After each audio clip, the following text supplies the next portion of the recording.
So, let's talk about a secret so powerful it literally made the trees talk. We're going to dive into a classic Korean folktale today, the story of a king, his hidden shame, and a truth that just refused to stay buried. I mean, have you ever had to keep a secret that was so heavy, it felt like you were just gonna burst? You know that feeling, right? Where the words are right there on the tip of your tongue? Well, that exact feeling, that struggle, is really at the heart of this whole story. All right, so picture this. We're in this beautiful, peaceful kingdom. It's got a great king, everyone loves him, things are going swimmingly. But then, one morning, the king wakes up and something is different. He discovers, to his absolute horror, that his ears have grown long and furry. Yep, just like a donkey's.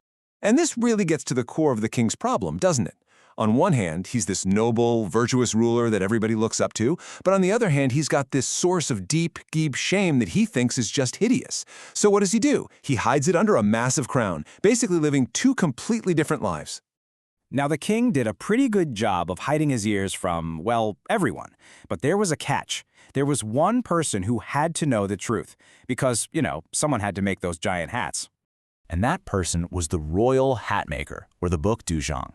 Now, this wasn't just some guy who sewed hats. No, this was the official artisan, the one person responsible for crafting the very symbol of the king's power. And, just like that, he also became the only person in the world who knew the king's most humiliating secret. And believe me, the king made the stakes crystal clear. He basically said, if you breathe a word of this to anyone, you're dead. So the hat maker had to swear an oath of absolute silence. His life literally depended on it. And here's where things get really fascinating. This secret wasn't just a mental weight for the poor hat maker. It became a physical illness. He developed something called hwabeonyong, which is a real condition in Korean culture that comes from suppressing anger and frustration for too long. I mean, think about that. The secret was literally physically making him sick, just eating him up from the inside out. So, years go by. The hat maker gets older, he's on his deathbed, and he's tormented. He just feels like he can't die with this secret still locked inside him. He doesn't want to betray his king, but the pressure is just too much. So he makes a decision. He heads deep into the woods for one last, desperate act. His plan was actually pretty genius. He finds a totally deserted bamboo forest where he knows no one will hear him. Then he starts digging a hole in the ground. See, his idea wasn't to tell another person. It was to tell the earth. He was going to shout the secret into the hole and then bury the words forever. And then comes the moment. He leans down, takes a deep breath, and just yells it into the hole. The king has donkey ears! Can you just imagine the relief? The sheer release of finally letting that out after all those years must have felt incredible. And with that, his soul was finally unburdened. He went home, and that sickness that had been consuming him, it just faded away. He was able to pass on in peace. So, you'd think that's the end of the story, right? Well, not even close. The hat maker's story was over, but the secret story was just getting started. So, after the hat maker is gone, something magical begins to happen in that bamboo forest. It turns out, when you bury words in the earth, they don't just die. Sometimes they grow. It all started with a sound, the sound of the wind. You know how wind sounds when it blows through bamboo? Well, in this particular spot, it started to sound different. It wasn't just the rustling of leaves anymore. People walking by started to notice it. The wind, as it passed through the bamboo, started to form words. It was like the forest itself was whispering over and over again.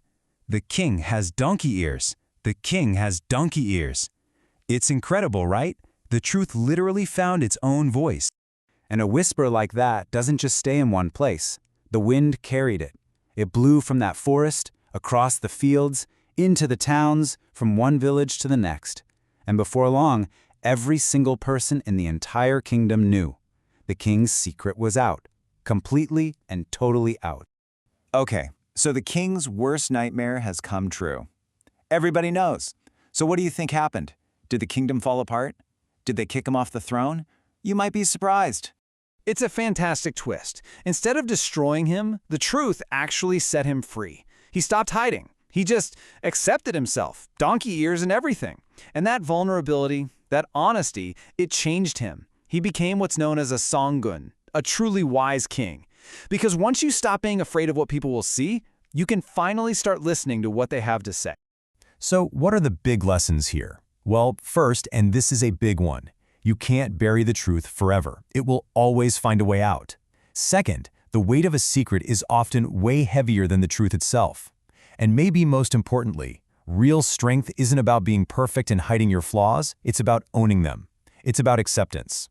And that last point is key. A good leader, a good person, has to be willing to listen. Which brings me to a final question for you.